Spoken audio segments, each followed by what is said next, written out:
her. And I think this is a good one that we'll all want because this is our first biz tip swap, which feels really good. I'm super excited. You guys have such incredible tips for one another. And so, what I did was I prepped this document for us, which I will pull up in a second. First, I see Michaela is about to join us. And I'd love to just do a really brief because we're going to be diving so deeply into the like business aspects. I want to create as much spaciousness for that as possible. But I'd love to do just a quick a quick maybe one word of how you're feeling today. So for me, I am feeling hopeful. Hopeful is my word today. What about you, Karen? I'm feeling energized. What Love about that. you, Kat? I was literally just thinking energized right before you said it. So we're on the same wavelength there. Yeah. I feel like definitely an upswing. Beautiful. What about you, Michaela?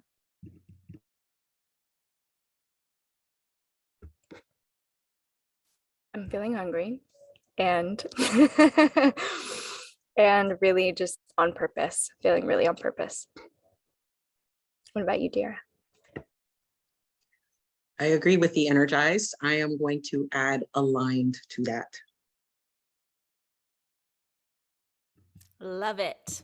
Okay, so with that, we'll dive right in to this doc. So what I'll do is I'll just screen share for a moment. And then every time we kind of arrive on one sister's tip, I'll pass the mic to that sister to get, this is the wrong document, to get clear. That is a document that we'll look at in a moment to, yeah, dive a little bit more deeper into her, offering. But these were just, I started, when I thought about this call, the first thing that I thought about was Q4. We're in the fourth quarter of the year. And so I read a number of different articles, not deeply, but I skimmed a lot of different articles and read through a number of them that really piqued my interest. And I saw a few themes that were just kind of general tips for the fourth quarter. And the first one that really jumped out at me was around reviewing your annual goals and then creating or adjusting the plan for hitting those targets. So a lot of times at the start of the year, we'll set a goal or goals, major goals for the year, and then, life happens, and depending on how on top of it we are, we may or may not be really tracking what those goals are that we set.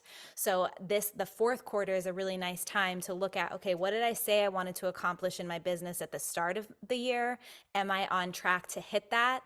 Have I created a plan, or do I need to create or adjust the plan that I created in order to hit those targets?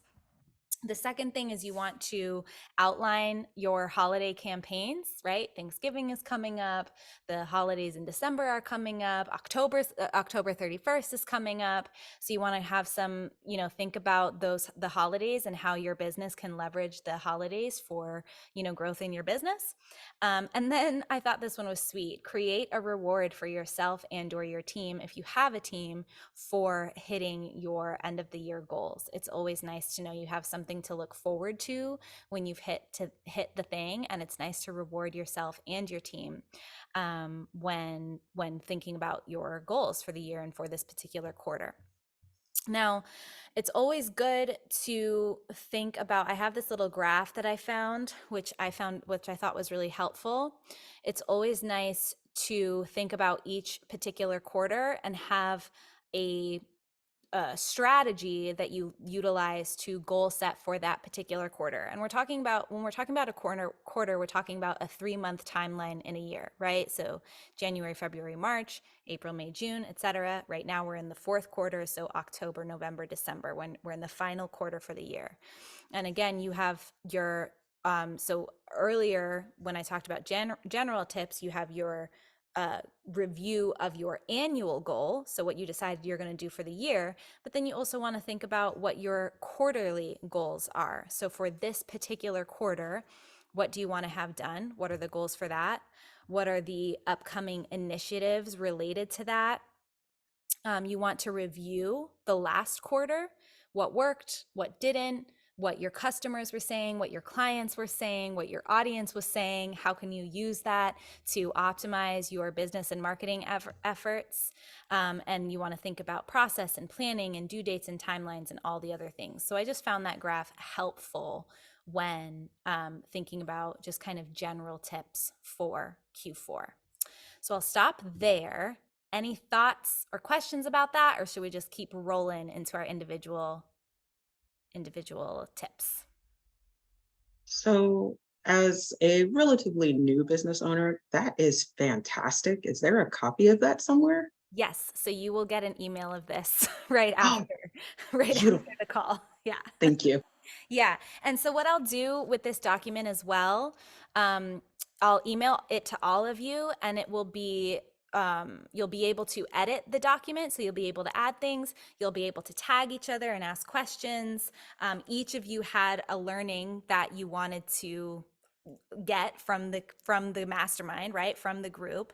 And so we can actually kind of like use this document to continue sharing ideas even after this call. Okay.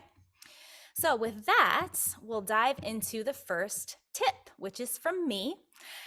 So my tip is for an all-in-one system. I use Kajabi. And by all-in-one system, I mean this hosts my website, it hosts my blog, it hosts my products, my coaching, my email, and I'm able to collect payments all in one platform. The downside of it, it's not cheap. The bill is at least $199 a month up to $399 a month, so it's not cheap. However, I'm blessed to say the Sisterhood does pay for that, which is beautiful. And I just love, for me, I'll pay top dollar to have my time and simplicity in my life, right? So if this saves me time or makes my life a little less complicated, I will pay for it. So this is for coaches, course creators, podcasters, bloggers, community builders. I host, when you log into the Sisterhood membership portal, it's hosted on Kajabi. When you look at my sales pages, they're hosted on Kajabi. When you work with me one-on-one as a coach, I can set up my coaching packages on Kajabi. I service my agreements utilizing Kajabi, all the things, right? It's an alternative to Kartra. This to me is like the biggest competitor in my perspective. The only difference between Kartra and Kajabi is that with Kartra, it's a lot easier to sell e-commerce. With Kajabi, it's more for digital products and services than physical products and services, right? Kartra allows you to do both. Another major competitor is Thinkific, Teachable, Mighty Networks, etc. And that is my tip. Any questions about that? Questions about Kajabi? Yeah. I have a question for you.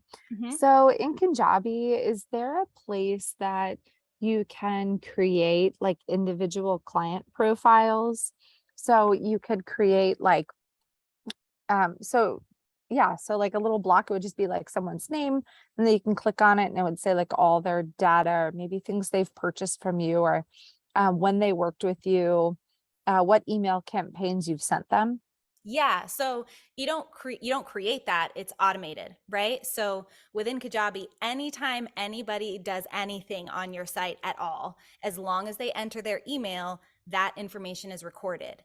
And then anything else that they do, a list that they've signed up for, a purchase that they've made, a coaching package that they've invested in, when they have invested in you, what they've done within that, what sessions they've attended or not attended, all that kind of stuff is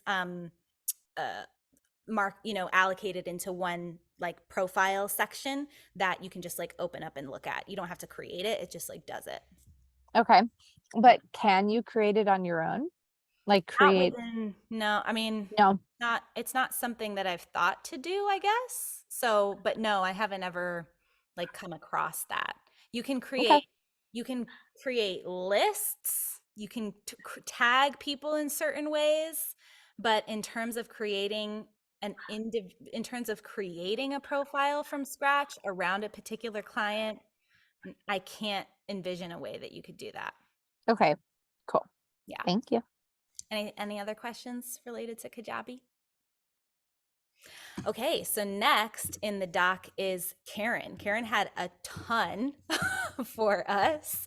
And so Karen, I pulled up what it is that you offered into one place so you can, kind of go through each of those things and share any additional tips or context that you want to. Yeah, so for me, it's kind of more like what I'm currently using. And I'm really of the school of thought of like use whatever works for you. Like in essence, they all kind of do the same thing. So it's like whatever platform feels comfortable for you to operate, like go with that because there's going to be pluses and minuses for everything. And there's going to be free versions of everything. And if it's free, you're probably going to be spending more of your time. And sometimes if you invest in something, it's going to be simpler and more convenient for you. So always keep that in mind. As far as like email marketing goes, I've used MailChimp, I've used MailerLite, I've used ConvertKit. I've been like paid to use ActiveCampaign and stuff like that. I just happened to choose ConvertKit because it was free. And I just like, if I were going to choose another one, I'd probably choose MailerLite. But I have so many like open accounts at this point in time. I was like, I'm just going to use ConvertKit. It's super simple, meets my needs because right now I'm not doing any like opt-ins or sequences. So it's free to just send emails to people whenever I want. It's free to like organize them in like tags and stuff like that. But I probably will upgrade to like the $9 a month platform once I start building an email list where people are like opting in and I need to have them on nurture sequences and stuff like that. Let's see.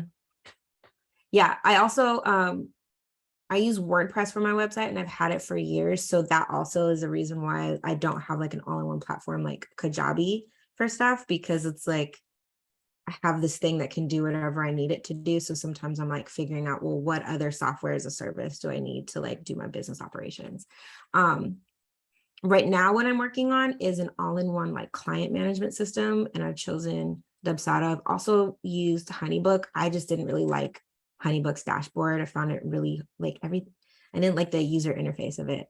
But up until now, it's very like what I call Frankensteining your business. Like I'm using Acuity to book appointments, and sometimes people can pay for appointments on Acuity. And then I'm using HelloSign to send client agreements. I'm using PayPal to do invoicing.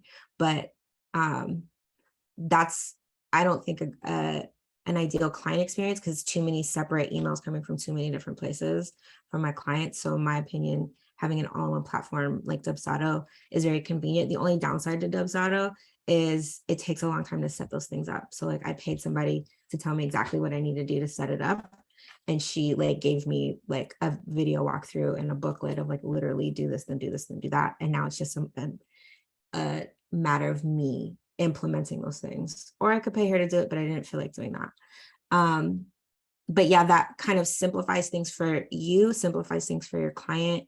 Instead of them getting like 3 emails, they get 1. And it's just like easy, lowering the barrier to entry for them to pay you and move forward with you. And then like I just did my first masterclass. That was very simple. I built like a very simple landing page with Zoom. It wasn't perfect. Like it wasn't something I could edit to do like a sales page kind of landing page for the masterclass. Also, it didn't integrate with taking everybody's email addresses and putting it into my email list builder. So that was a downside. But as far as like, I'm paying $15 a month for it. And I got to do a masterclass where like 30 people could sign up and we were there for 90 minutes. It was like, that's good enough for now. And then when I start bringing more money in my business, then I can start looking at like investing in things that are more of an all-in-one platform like that. So I think like my overall piece of advice would be like, 1, do whatever feels good for you, play around. It's okay to jump into something and then like end it. 2, if you can, don't do the annual subscription, even if you get 2 months for free, because you might find that you don't want to use that anymore. It doesn't serve you anymore. And then you're stuck with it for a year, like go month to month, pay the extra like 20% or whatever to have the freedom to like cut loose and use a different option in the future. And then like understand like what season of your business are you in? Are you in a season where you need a whole bunch of stuff, or are you a season where you're like, I just need to get like clients like paying me? It's okay if it's a little bit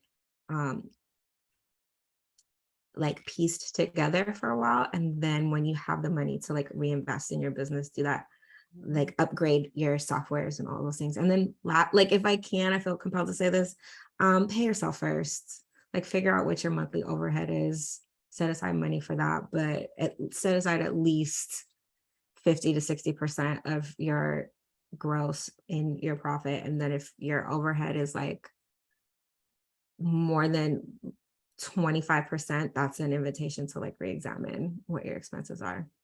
That's what I have to say about that.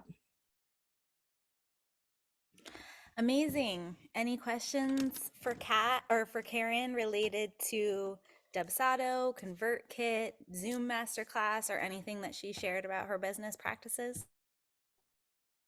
I have a quick one. Mhm. The Zoom Masterclass. So I teach classes on Zoom once a week. And I don't know about the masterclass. So where would So I that's find just a that? word that I use. It's not a Oh, master class. It's a meeting with a registration link. So oh, because if you wanted to do webinars, which is an offer that they have, it's like $850 to invest in that. So how I created a solution was I spent a lot of time thinking about it, looking at Mm. things, and it's like you, as long as you're using the premium Zoom where you are Mhm. not limited to a 40-minute class, all you have to do is create a registration link, and then it'll create a registration page. And you can send that page out and people can just sign up for it. But it was clunky as far as like, I don't think it sent reminders to anybody. It was their responsibility to add it to their calendar. And then, yeah, so those were the downsides to it. I got a Yeah, reminder. Oh, cool. Good Yeah. to know. okay, I did Um, send a reminder. Okay, cool. So it's create a registration link. So just kind of like Mhm. look on their website how to do that. Yeah, that would literally like be a lot when you're easier. setting up a meeting, there's always a box in every like meeting configuration, and you click it and it'll give you a registration thing. It's really simple. I think I still have a link, but Okay, cool. they have a blog on how to do it on their site. Perfect. Thank you. Mhm. I just had a thought for you, Karen.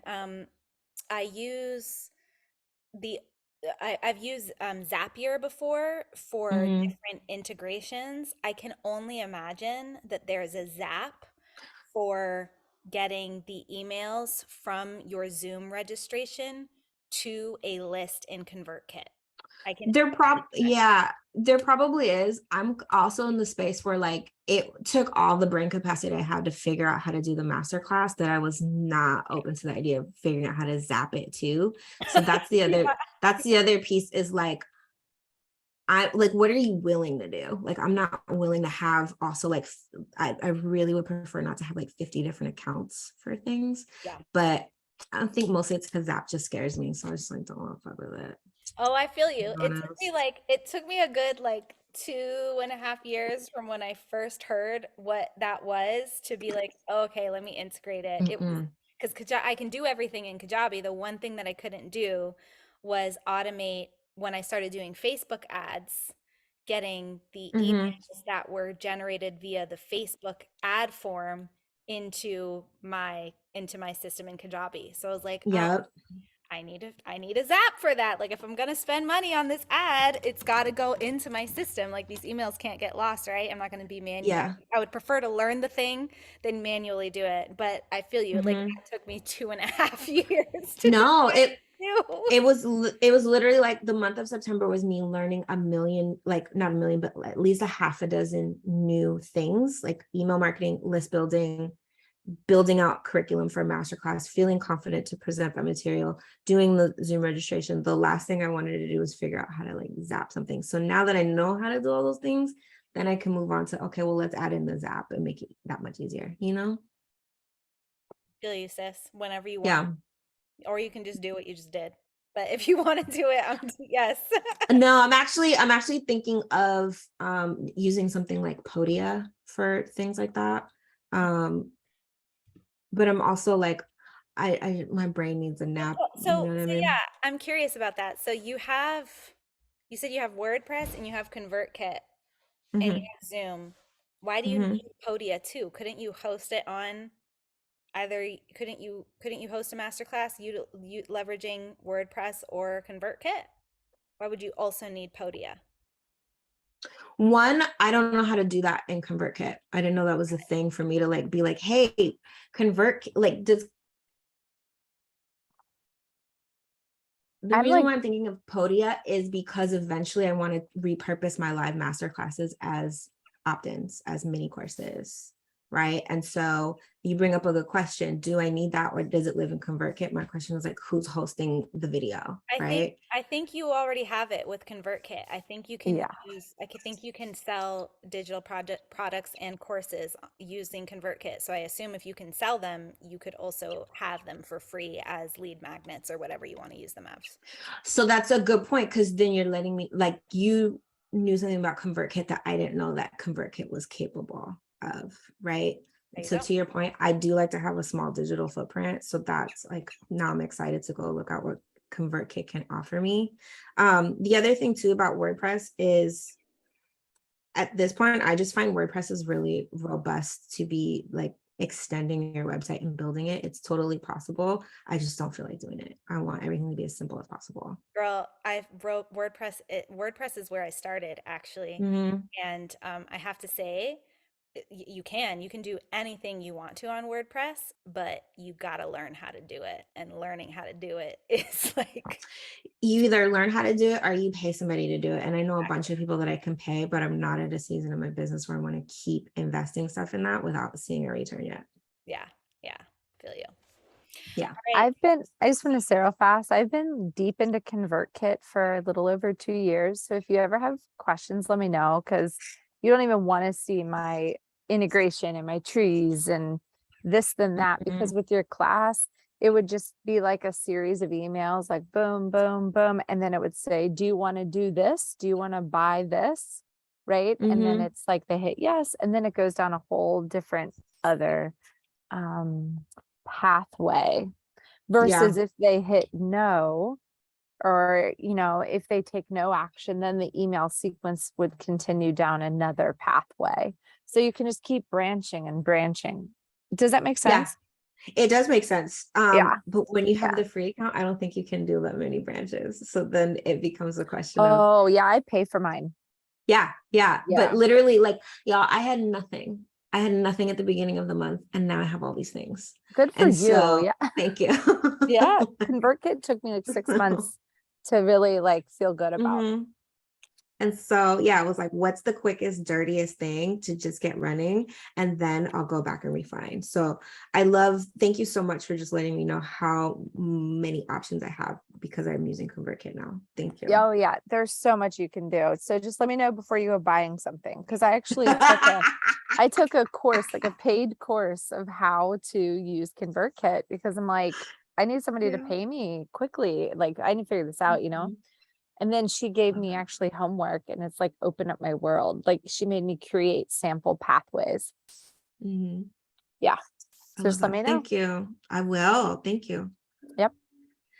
All right. If That's I all I could got, just Renee. quickly add a comment, I've actually been, because I'm relatively new to this too, I've been exploring ConvertKit a lot and I love it. I like everything Kat is saying. I'm like, yep, I've seen that. Yep, I've looked into that. Yep, ConvertKit can do a lot, which is why I did actually end up paying for it because I do plan to host some digital products and things there too. But I did want to say though, Karen, thank you for confirming and saying that, if you're starting out, that you don't have to buy all the things, because that's something that's been kind of making me anxious lately. And I'm like, I don't really need all of this stuff just yet. I just need, a handful of things and that's that. So thank you for confirming that. Yeah, for sure.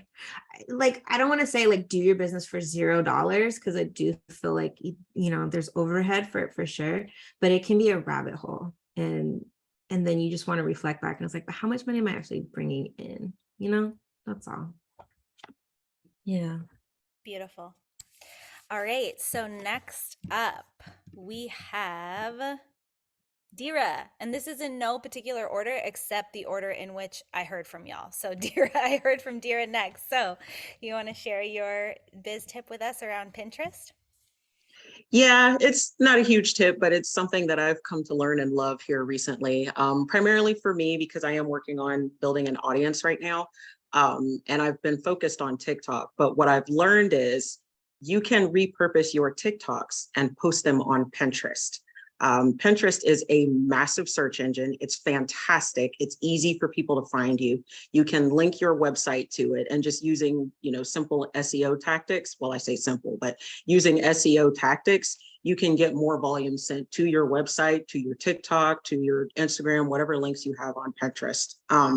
The only thing that I have noticed is that Pinterest does have a 60-second limit for their videos. So if you do have like a TikTok or an Instagram reel, you want to edit it so that it's less than 60 seconds, or just record it so it's less than 60 seconds.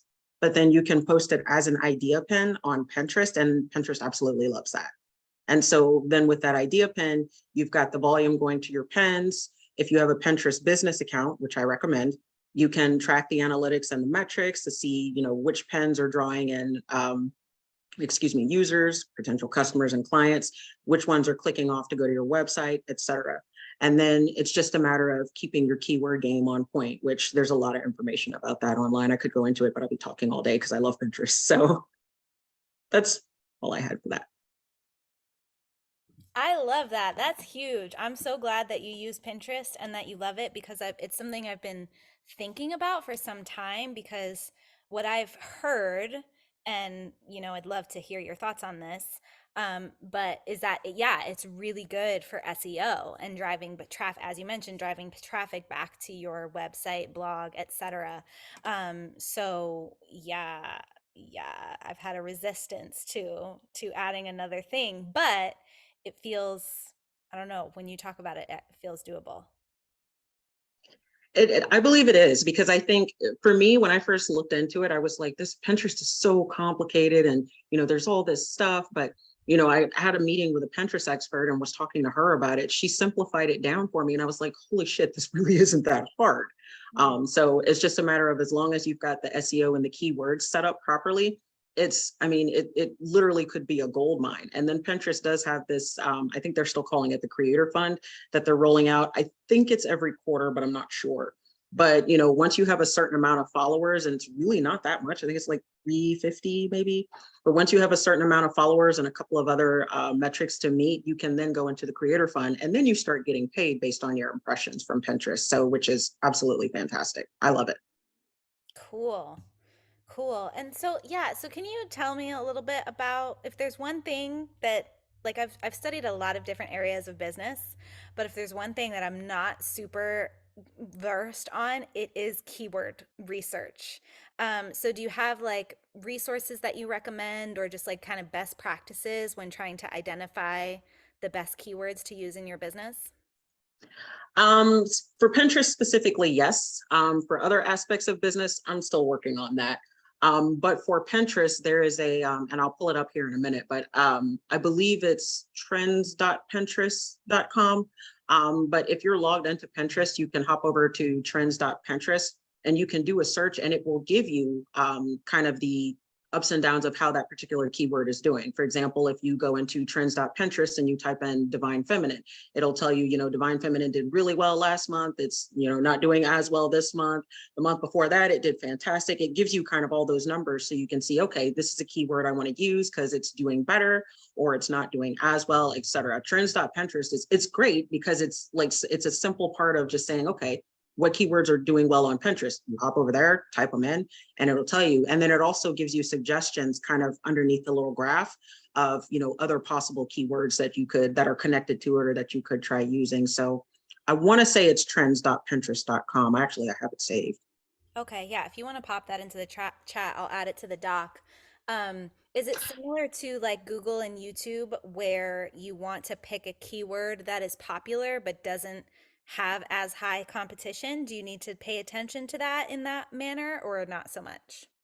It's my understanding that you don't have to pay as much attention to that, because it's just kind of, Pinterest just kind of maps, what's doing well and what's not.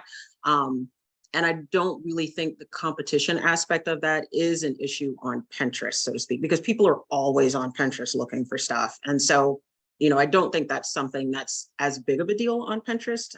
But again, I'm not entirely sure because I'm relatively new with Pinterest, but with myself and I've got another friend who's been using it as well. Like her impressions skyrocketed the other day based on her repurposing her TikToks, and we've been talking a lot about it. And so that was one of the conclusions that we came to. But yeah, I mean, I recommend it for everyone because it's not nearly as complicated as we think it is. Okay, good to know. I've been dominating the question front for Dira. Any questions for Dira? Dara, I am addicted to this already. I'm so glad we're doing this today. I feel like this actually was what I needed because next week actually will be 7 years that I've owned my business. And I was feeling like, gosh, there's something I'm missing. I need something that's like new. And I just looked on Pinterest, like in your trends about Kangen water. And I'm just like, holy shit, people are just like building their whole networks off Pinterest. Yeah, What? How did I miss this? absolutely. Maybe I wasn't ready for it, but maybe I wasn't in the bandwidth to take this on, but wow, yeah, I'm very excited. Thank you so much. There's like so much I can do with that. Of course, yeah. Yeah, thank you. Love it. Any other questions for Dira? Okay. I have one. Oh, yes, Mila, go ahead. So I feel like just an incredible novice in this moment. What is an SEO? What does that mean? Oh, yeah. So SEO stands for search engine optimization. And Okay. yeah, since Pinterest is a Yeah. search engine, that's why the keywords are important on Pinterest, not as important as they are with like Google and YouTube, because I know Google focuses Okay. heavily on that. But yeah, that's what it means. It's just an easier way of being able to guide your potential clients to your stuff that you have posted on that platform. Okay. And are they like hashtags or yeah? In some No. places they are, but on Pinterest, they don't have to be. Like my Okay. Pinterest profile, I have, under my description for my business account, it Got just says, you. Dira, it's got my name and then my website, my business name. And then it says, I help women go from pawn to fucking goddess. It's got a couple other things. And then I know, I love that. Thank you. And then after your description, you have your keywords separated by periods. So I'll have my little description and then period, divine feminine, period, dark feminine, period, astrology, period. And Yeah. those are the keywords that guide people to my profile. And then Okay. you Can can I put those keywords in your pens like that as well. can I That's cool. piggyback on that? Yeah. Yeah, so like basically it's like you are optimizing whatever you're putting on the internet so that when someone is searching in a search engine like Google or Pinterest, you'll come up, right? So that's what Got SEO is, especially when we're talking about like websites and stuff. People are always like very concerned that their website is optimized for SEO. So it's like if you were to literally type in like or if someone were to type in postpartum support, want to make sure that it's like, what are people searching for to look for you? And then you just reverse engineer those keywords and put it into all your stuff. Okay. Yeah. Yes, absolutely. And to add to that, one of the things I use to figure out what people are searching for is answerthepublic.com. I still use that. I think it's .com. Answer Yes. the public. Yes, I forgot. Answer the public. There's also a Chrome extension called Keywords Everywhere. And so then when you use, like, you just go into like a Google Chrome search, there's going to, something's going to show up on the side that's like letting you know like what people are searching for. Because you might want to call yourself a postpartum doula, but if that's not the language people are using, then that's not how they're going to find you. Okay. So many things to think about. I'm so grateful for this. Thank you all. Yes, and in fact, it's inspiring me. I've just added at the top of the document general tips for SEO right under that graph. So what did we say? We said answerthepublic.com, right? It's a .com, right? I'm going to double check on that. Yeah, I'm on the website right now. Okay, great. And then what is it? The Google one, keyword? Keywords everywhere, Chrome Keywords extension. everywhere, Chrome extension, and then trends.pinterest.com. Okay. Cool. So those are all now in the document at the top if y'all want to optimize your SEO in all the places. Okay. Moving on. Oh yeah, and so any other questions for Dira? Okay, cool. So moving on, I had Nahid's tips next. She said, oh, actually, before I go into Nahid, I did want to highlight both Karen and Dira's requests because they're similar in nature. So Karen said she's interested in learning about email opt-in nurture sequences specific to coaches and email marketing in general. And Dira said she wanted to learn about copywriting and also email sequencing for copywriting for email sequencing and landing pages. So those were pretty similar. Great. Thank you, Dira. Those were pretty similar. So I just want to share, and you'll get this email as well, a welcome series that I used in my business. So I got this from Not Your Average Online Marketing Podcast with Zach Spuckler. I really like this guy. I gotta say, his podcasts are usually pretty short, which I like. And he also has an online membership if you want to like go dive deeper in that way. I did it for a few months, got what I needed, and then canceled my membership. But this is a strategy that he shared in the podcast. I feel okay sharing it with you guys because he gave it away in the podcast, this entire thing, and I linked directly to his podcast at the top here.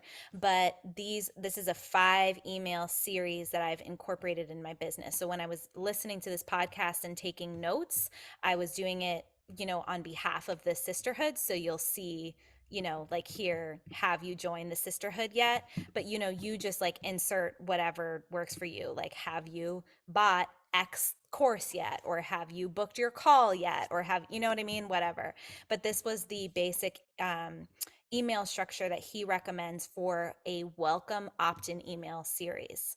It's 5 emails over 5 days, really simple and straightforward. Email 1, the first thing that you do is you give them the thing. Right? You give them the thing at the top of the email and instruct them on how to consume the thing, right? So it's not just the meditation, it's what to do in order to get the most value out of this meditation. Like walk them through the step-by-step process. Then you introduce yourself and plant a seed about what you have for sale, a fun fact so that they can get to know you, talk about what you stand for, why they should listen to you, etc. Then the email 2 is what he calls a value bridge. The first thing that you do is you ask, how are you finding the freebie? So like how, you link back to the free thing, because some people may not have opened the first email, first of all, and you want to try and get your email open rates up. And some people, even if they opened it, they may not have consumed it yet, right? So you want to get them to engage with you. The nice thing about this too is that it encourages them to reply. And when people reply to your emails, it increases your deliverability, right? So you get them you ask them about the freebie. And then you link to a blogcast, a blog, a podcast, a post that answers a question, the most common question that people have after consuming the free thing, right? So you give them a free thing, and then after they have the free thing, you get a really frequently asked question, right? From your audience, from your clients, from people that are your ideal customers. And so what you want to do is you want to give them value that that answers a frequently asked question, right? And then you have a PS. So if you want to go deeper, book a call with me or click to learn about my this is funny, this still says Song Healing Trauma. Click to learn more about my paid program, right? And that's in a PS there. And then this is basically a soft pitch. I think that's what he officially calls it, is a soft pitch. For me, it's have you joined the Sisterhood yet? And again, you are at the top of this email, you're saying, I know you're probably thinking about why should I join this free thing, or why should I buy this thing, right? Why should I make an investment in you, in your program? Why should I book the call? If you don't want to sell in this email series, and because you do your selling on the call, then the entire series is being directed into booking a call, right? So you answer, like, if they haven't booked yet, answer another question about like why they would want to book that call with you, or why they would want to buy from you. And one of the best things that moves people to take action is hearing from past customers. So this email is really focused, is a soft pitch, because you're not really selling, you're continuing to answer questions, and you're giving some testimonials that are really focused on transformations, that are focused on results from past clientele, right? The fourth email is another value bridge. So this could be a top tip. Here's my top tip for X thing related to your niche or product. And then finally, the hard pitch. And this is really the sales email. And so that's a 5 email series sent out over 5 days. It's not the only one I've used. It's just the one that I happen to have notes on. So I grabbed that and put it in. But I would continue answering this question for each other as we come across. I'll dig through and see other sequences that I've used in the past so that you have different frameworks to use from. But I just love the simplicity of this one in particular. And yeah, and if you want to dig through and share additional, frameworks, templates for email series, I didn't get to look at my notes for sales pages. I have them somewhere for you, dear. I will. But that's a really great starting point for an email. And of course you can adjust it, right? There's no right or wrong really in an email. The main thing that you want to focus on is your voice. Am I speaking in my voice? That's the main thing. If people can feel you, then they're a lot more likely to take whatever action it is you want them to take. If that's book a call, or if that's buy a thing, if they can feel you, they're likely to take that. But this gives you a framework. Any questions about that? Just one. That's beautiful. I absolutely love that. I'm pretty sure I know the answer, but I'm going to ask anyway. The email sequence, those don't need to be like day after day after day. You can space those out a few days, or Oh, even like totally. once a week. Okay. Totally. I would say for a welcome series, I would keep it in a tight timeline. Like a welcome series to me shouldn't take longer than 2 weeks, I would say, because people are more likely to take action right after they've heard from you or they've gotten to know you, because they're excited, you're new to them, right? You're new, you're top of mind. So you want to stay top of mind for as long as possible, but not too long that you give them too much time to be distracted by other things. So no, you don't have to do it one day after the other. That's just what he recommended, and that's what I did decide to implement in my business, and it seems to work pretty well. So yeah. Beautiful. Thank you. Mhm. Yeah. I like that one. It reinforces like some stuff that I've previously been studying a few years ago. So it's nice to know that like the same structure still applies. And what I like about that one is when it's 5 feels good, because I've seen some where it's like 9 and that feels a bit much. And also it stays away from like pushing on people's like pain points. Like Yeah. there's ones where it's like, what things you're not doing, or here's like Right. the mistakes, or like Right. it's like, I don't like that kind of energy. Mhm. And I like what you said too. Like I truly believe that whatever energy you're in when you're writing the copy is going to be received by the people reading it. So like to your point, dear, about like wanting to know more about copywriting, it's literally like, are you feeling inspired? Are you feeling safe? Are you feeling in your power? Are you feeling like this is helpful? Are you excited about it? Whatever that is, just put that juice in there and just trust that like it's going to be received. I Absolutely. love that. I love that because I'm actually working on a new digital product right now, and that's exactly how I've been feeling writing it. I love it. Nice. Beautiful. Any other questions? welcome series, emails, copywriting? Okay, so we will keep adding to that. So just so you ladies know, since I know some of us are new to Biz World and Google Docs and all of the things, when I share this, so let's say this is Michaela, right? So I'm sharing this with you as an editor. I could now, if I want to, let's say, tag you in a comment, right? I could, when I highlight something, you have these options over here: add comment, add emoji, or suggest edits. What the mainly what we'll be doing is we'll probably just be editing directly into the doc or adding comments. So like, if I want to reply to this question Dira has about copywriting, I could say, hey, I don't have Dira on the doc yet, but I could say, hey, at whoever, right? That's, it would have to, you have to know their email, but you'll see it. You'll see everybody CC'd assigned to her, and then I could say like, hey, just found this article about copywriting, right? And I could like insert the article there, right? And then assign, and then she would get an email that I've responded with a link to an article that talks about the question that she asked, right? So that's how we can kind of support one another between these calls and keep filling out this document with really good information that relates directly to the questions we have for one another. That makes sense?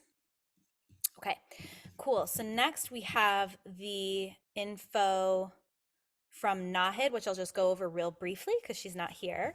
But she offered up a really great article that's hyperlinked here. 20 tips for small business owners. She also recommended keeping your files properly labeled, organized, and backed up on, in the cloud and on external hard drives. She uses both physical and digital calendars, so nothing gets missed or double booked. Leverages social media for promotion. This seems like a duh, right? Like, of course, but I did include it in there because sometimes we feel like we're speaking about our thing too much. I promise you, you're not. I promise, right? When you think about it too much is when that one person who hasn't heard from you before realizes that you offer this thing, finds your thing, right? So don't be shy about promoting yourself or your programs or your offerings on social media. She recommends using stories to share behind the scenes content that engages your followers, and leveraging every in-person show or event that you attend or are featured in as an opportunity to network, and make sure you follow up with the folks that you've networked with within 1 week. And then she has some questions for us. She's interested in learning how to create a brand for her musical project, how to create a website where people can have access to everything she's doing in one place, and how to increase engagement on Instagram for Alsada and the Nubatones, which is her sister's group, that's why she's not here today, because she's there like doing some shows. So that is the tips from Nahid. Thank you, Nahid. We love you. And next is Kat. Want to take it away, Kat? I will. So I kept mine pretty simple because I could have gone down like the rabbit hole, but I didn't know how deep everyone wanted to get with like Karen, you threw out so many things. I'm like, oh yes, I have gone through all these things, and there's a few more in there too. But the biggest, most impactful thing in my business has been being a part of this group called The One Thing. I've been a part of this group for 4 years. And essentially what happens is it takes your life and boils it down into 7 bubbles or circles. And then every year there's a retreat. So it's coming up on November 5th and 6th. It's online, and it's all day, and it's amazing, and it's super structured, and it helps you identify what is one area, one bubble of your life that you could, if you accomplished one thing and really rocked that out this whole year, make all other 6 areas of your life easier or not even like irrelevant, right? So the circles are like physical health, financial, key relationships. I don't know, there's 7 circles. And so essentially this upcoming year will be my 4th retreat. My husband and I do it together. So there's a retreat you can do just for individual business owners. And then there's a retreat you can do for you run a business with someone else. I would highly suggest that. And essentially you create what's called a 401. So that means there's 4 weeks, or no, yeah, there's 4 weeks, 1 month, and then 1 day. So you take everything day by day and you create a sheet. And let me see if I'm able, Naya, are you able to let me share screen real fast? You Yeah, totally. essentially, Let me thanks. click this little thing. Okay, you should be able to share now. Yeah. So this is my personal, or no, my professional 411. So I update this every single Monday. And so you always are looking at your goals. Like I personally look at this every day, and then every Monday I update it. So you can see my annual goals, right? My success and end goals. So like I want to build some distributors, have 150 machine sales, complete the retreat sections, because there's things you do every month that you build up to the retreat to get prepared for it. Publish 24 videos and reconnect with 5 people who previously rented and like get their sale done. And then it breaks down to my monthly goals. So like, what can I do this month to help me reach my annual goals? So that would definitely be like 4 new machine sales, listen to 2 calls, which are like training calls, and then do 4 like posts on social media that are educational focused. And then each week it boils down to what can I do this week that would help me achieve my monthly goal that ultimately helps me achieve my annual goal. So I look at this every day, and then this week I will do all of these things this week, and then yeah, reassess next Monday. Like what else is now helping me reach my monthly goal, to achieve my annual goal. And so yeah, I've done this daily, weekly for almost 4 years now. And this has been like the best thing I could ever recommend to anyone. And then you do the same thing, but for your personal goals. So like my personal goal is to go on 18 dates with my husband each year. So like, what can I do this month to help me achieve that? So it's like yesterday I booked an Airbnb because like, that's what we're going to go do. Right. So you have your professional 411 and then also your personal 411, which is very like health focused, spiritual focused, relationship focused. So that's a lot I just threw out there, but that is like the biggest tip I can suggest is like be a part of that community. They have like weekly goal meetings, and it's like super goal focused. Yeah. Love it. Love it. So let me share. That was a lot to dump out there. Yeah, no, I think that's great. So, so the one thing, are those goals like in support of the one thing for you? Like your 411 goals are in support of Yeah. the one thing. And so what's your one thing for the year? So my one thing for the year this year, I focused on, well, for my professionals, finances. So it's $220,000 of income after all my expenses. So then I broke that down to like, how do you actually make that amount of money? So it's 150 sales, blah, blah, blah. Like it boils down from there. So that is my one thing. And then my one thing for my personal self is my weight goal. Because I used to be super overweight. I've lost almost 70 pounds. And so like my weight is always like number one for me, and like keeping my physical fitness together. So, You and I are very I mean I always felt connected to you, but that's just so interesting. That would totally be my yeah, like, my business and my personal, like yeah, focus like, around financial, personal focus around physical health and weight, and yeah, so yes. Yeah, because like one thing, for example, for like to help me keep my weight together is like, well, this week my goal is to not eat any gluten, because like that'll keep my weight down. So like just making sure every day I look at my goals, keep myself together.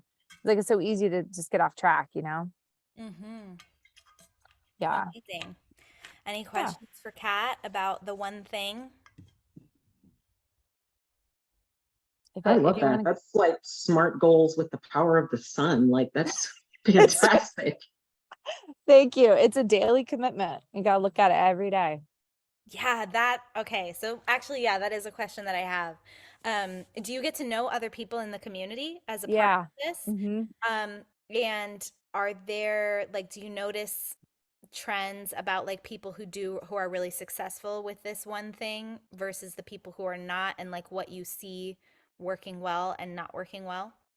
I see that the people who give up after a year, there's so much potential in them that if they just could have kept going, like they could have just really made a difference in the world, and that people give up so easily, and I think that it's because they don't surround themselves with the goal-oriented people that are taking actions every day towards achieving their dreams.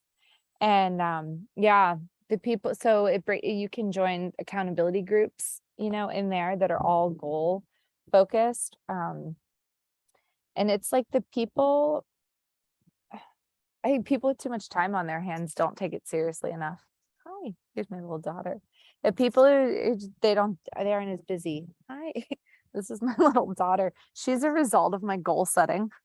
Hi. She just woke up from her nap. Hey, what's your name again? Sybil. Hi, Sybil. Yeah. So nice to meet you. Oh, I realize you have your headphones in, so she can't hear me. Okay. Maybe she can now. They're saying Hi, hi, Sybil. Sybil. Say hello. Good morning. Hello. Yeah. So that's that. But yeah, it was like a lot of planning to be able to have a child, So we planned for like 2 years, like figuring out our financial goals, our health goals, keeping that all together. Yeah. So real. Yeah. So, okay. So, the recipe for success is not giving up, like Yeah. keeping going, daily commitment. So you said you actually like open up that document and look at it Every day.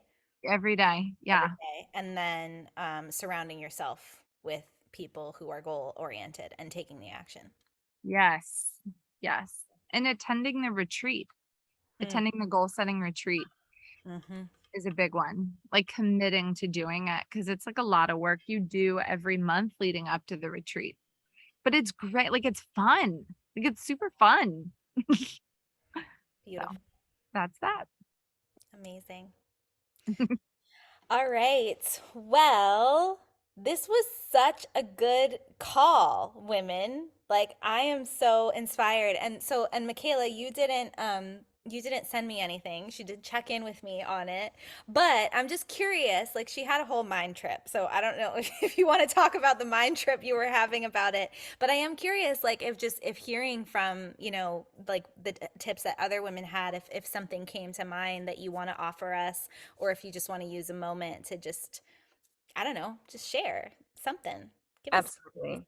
Okay. Yeah. Yeah. So I went through this, I'm still kind of in this whole thing of like, I haven't been successful in my business. What do I have to actually offer that would be supportive to these women who are clearly doing a lot of different things than I am? And so that was such a devaluing thought. I fully recognize that I have something to contribute that nobody else here maybe does. And I think what I'd really love to do this weekend has been like a whirlwind. Between Friday and today, I've had the smallest amount of space to really like drop in and feel into what I want to offer. So I would love to share next week or even in the chat a little bit more so that I feel more grounded, because I could just like say something, but I would like it to have more substance and I would love to have more time. So that's my thought. And this is so useful and so supportive, and also supports me in realizing like I don't want to be the one leading this part of my business. Like I want to be a part of a team of people who do this, because this is not my strength, this part of the whole situation. And there's absolutely ways that I can grow and become more fluent in navigation of these things, but I don't want to be the one spearheading this part. So that is really clarifying and supportive for me. And also to know these things is awesome and really supportive. So thank you all for sharing. It's awesome. Awesome. Well, we'll totally look forward to receiving your wisdom next week. And yeah, I just want to offer, as I often do, like whenever like this curriculum gets brought, any kind of curriculum that is challenging that we're growing through, like that is what's meant to happen. Like that's what you're meant to receive from this moment, right? From this exercise. And that just feels so perfect. So thank you for being transparent about that. I know you have so much to offer us, and I'm sure the sisters here um, would would agree. Like, yeah, of course, we can't wait to hear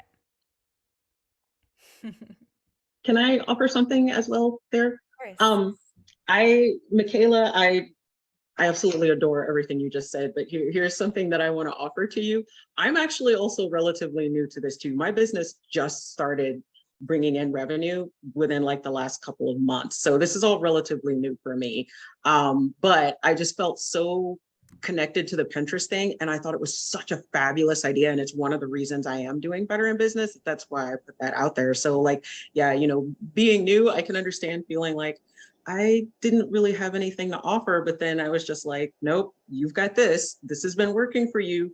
Put that out there, So yeah, I love this for all of us. And, I know my goals are kind of lofty, but I'm a lofty kind of gal. So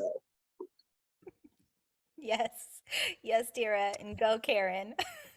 I just have one thing I want to say, and it's specifically to you, Michaela, and let me know if it's better received maybe in Telegram or like as a private direct message, because I know we're over time. So I want to honor that first, but also, is it okay if I go over a little I'm bit more? here. Okay. Yeah, I'm here. If somebody's got a role, we totally get it. But I'm here. Okay. So when you said that you want to work on a team and you don't want to be the one who spearheads, I fully receive that. And I think that is, there's a space for honoring a community approach to doing business, because often in business, we really reward like that rugged individualism, like pull yourself up by the bootstrap, solopreneur. And I don't think that that serves everybody based on who you are as a person. And also, I want you to feel safe to just know what is operating in your business, to have an awareness of that. Because what came up for me is I was you 3 years ago, where I was like, I don't want to do all of this. I want somebody else to take care of all of it. And then 6 months ago, that person said, I don't want to do that anymore. You're on your own. And so in spite of me not wanting to, here I am fully 100% standing alone in my business. All the decisions are mine to make. All the rewards are mine to reap. And so I want to just remind you and offer to you that you're a very powerful person, and just notice when it's something that feels like it's truly in alignment for you, and when it's something that feels like it's a safety shape for you to, where you're not feeling like you're actually in your power and that you're allowing someone else to have more power over the dynamic. That's all.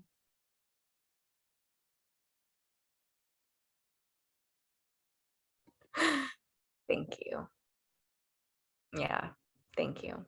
Appreciate you both so much. What a beautiful, beautiful way to close the call this week. Thank you so much for being here, sisters. Thank you for sharing your wisdom with us. That felt so good. And to Marissa and Nahid watching this after the fact, we love you. You were with us. And thanks, Sybil, for showing up and saying hello.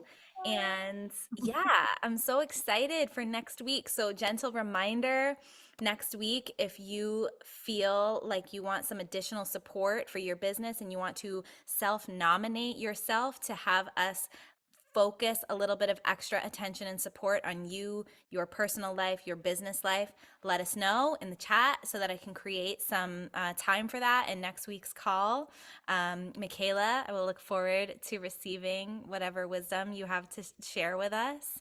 And that's what I got. We'll see what happens next. You guys all have access to this document now. So if you want to review it at any point, you'll feel free to. And what I'll do as soon as I close the call is also share the welcome series doc with you as well, so that you have that. Okay. Sending you all so much love.